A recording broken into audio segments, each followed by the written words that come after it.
moderators so we can hear from our panelists. Thank you very much.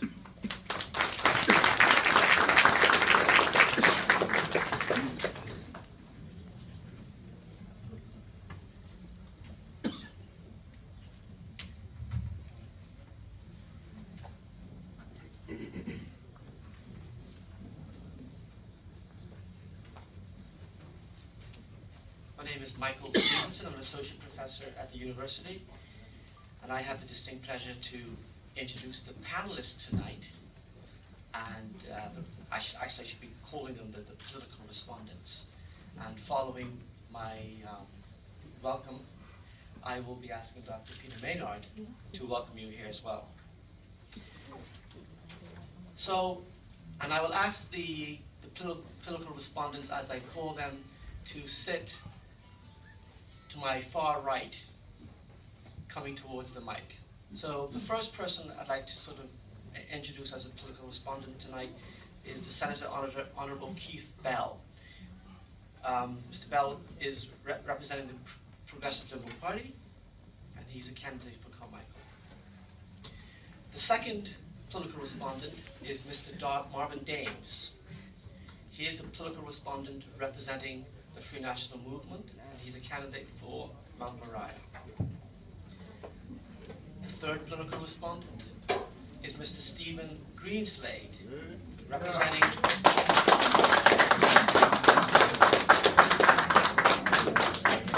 the Democratic National Alliance and a candidate for Golden Isles.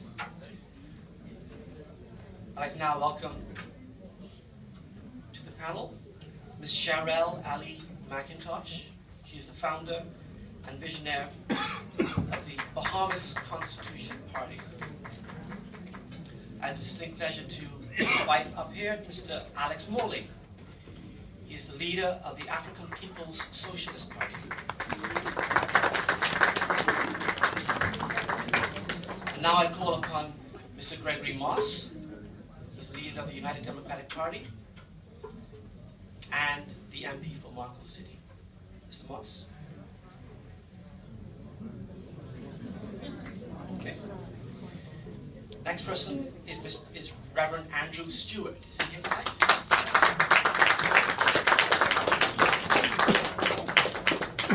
He's the chairman of the Bahamas National Coalition Party and the candidate for Freetown. Just before I turn the mic over to Dr. Peter Maynard, two of the questions tonight will be generated from the audience. So I'm going to invite you to put your hand up if you have a question that you would like to ask. It's not a given that your question will be asked, because we have Dr. Adele Thomas and Dr. Nico Bethel, who will be deciding amongst the questions that are given to them which two will be asked. Okay, so as we proceed tonight, and you want to get your question in the pool of questions, just raise your hand or identify yourselves to my two colleagues at the back of the room.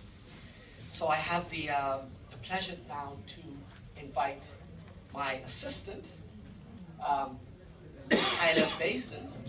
Hyla is a former student, well, she's a student at the College of the Bahamas, and she's hopefully going off to study international relations at Columbia, and John Hopkins, one of those, or which one? Georgetown. Yeah, Georgetown University. Thanks.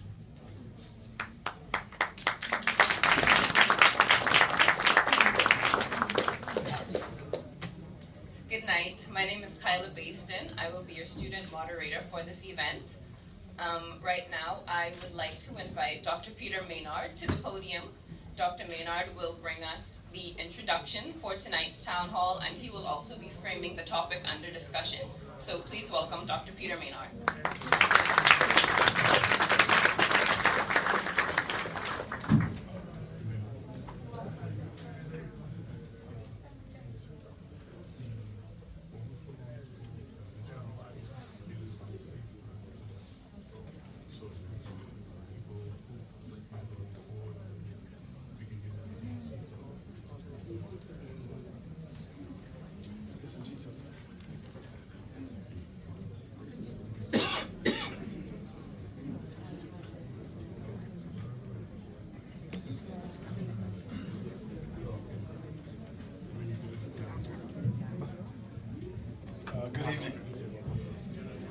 congratulate the organizers, and may I take it that the protocol has already been established. I've been asked to mention, and I should mention that there is space outside here. There's some empty seats, and there's also a screen, so the proceedings can also be viewed just outside this door. And there's also the seating as well as a television screen. So you needn't stand up, those can sit.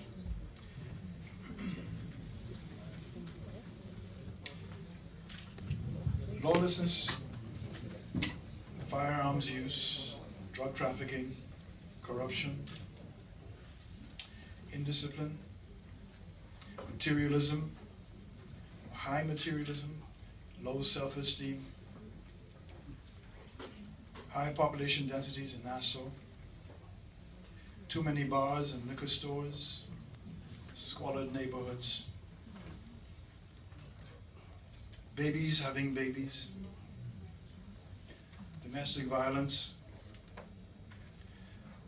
a drop in social responsibility and work ethic, a lack of national pride, an entrenched class of underachievers, substance abuse,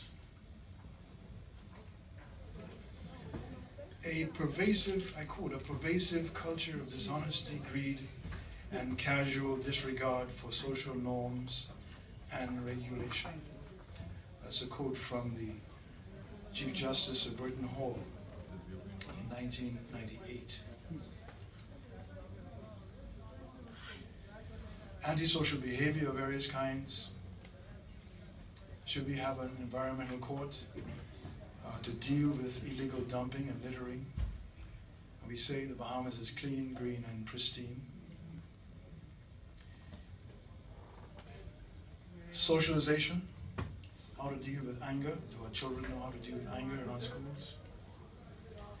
How to parent. These are themes which have been reported upon over and over on the subject of crime, which is so important and rightly deserves being the very first subject of the series of town halls.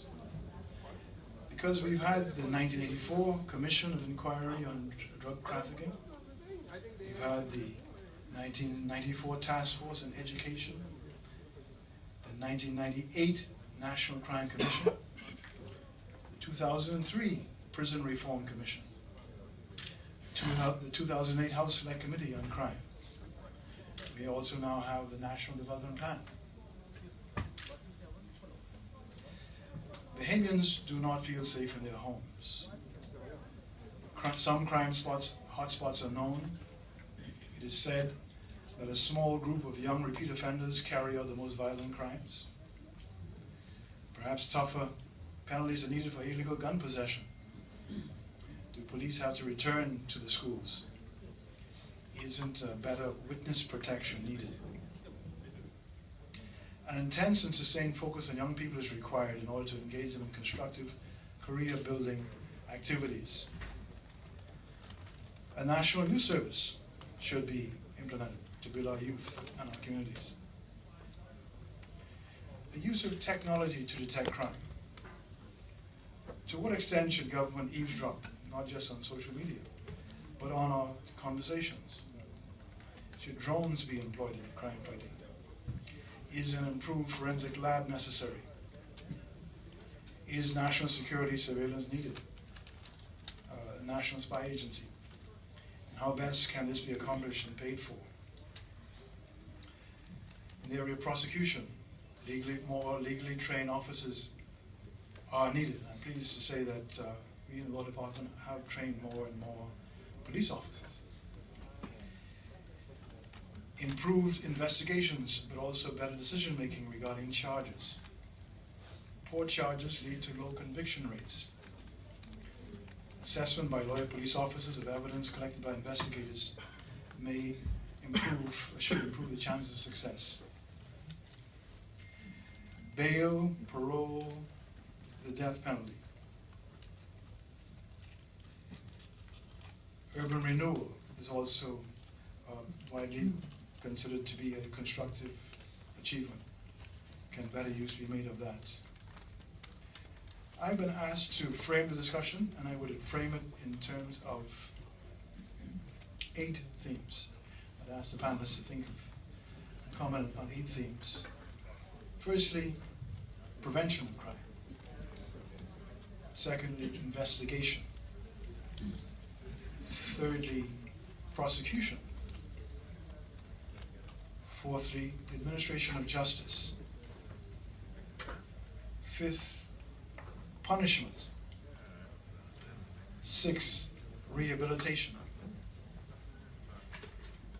7, dispute resolution. And lastly, restorative justice.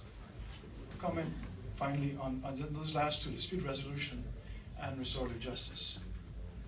Are we not in a situation where people no longer settle the disputes by talking to each other, but rather they resort to violence? And so dispute resolution can be so important. Indeed, I have advocated the establishment of a center, not just for commercial matters, but also for community mediation to deal with disputes within our communities. That's what I suggest might be urban renewal 3.0. But in addition to community mediation,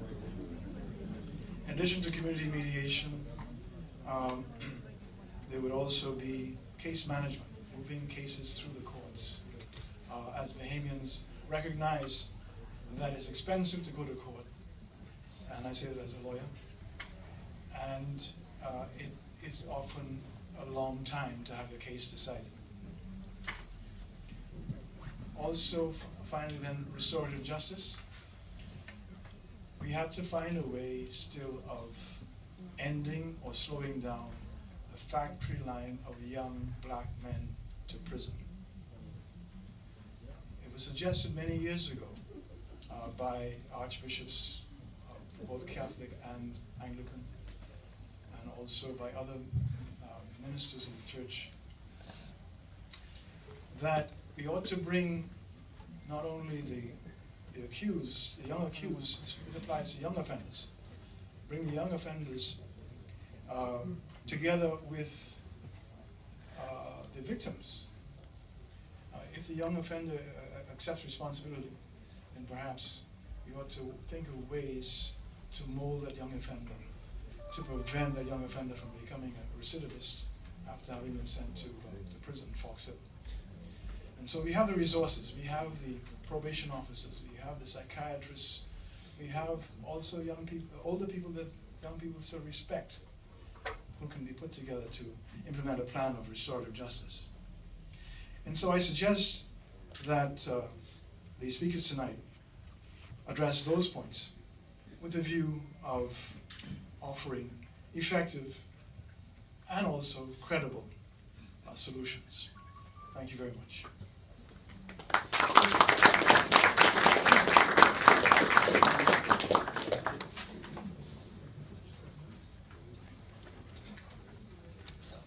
Our thanks to Dr. Maynard for introducing the topic under discussion tonight.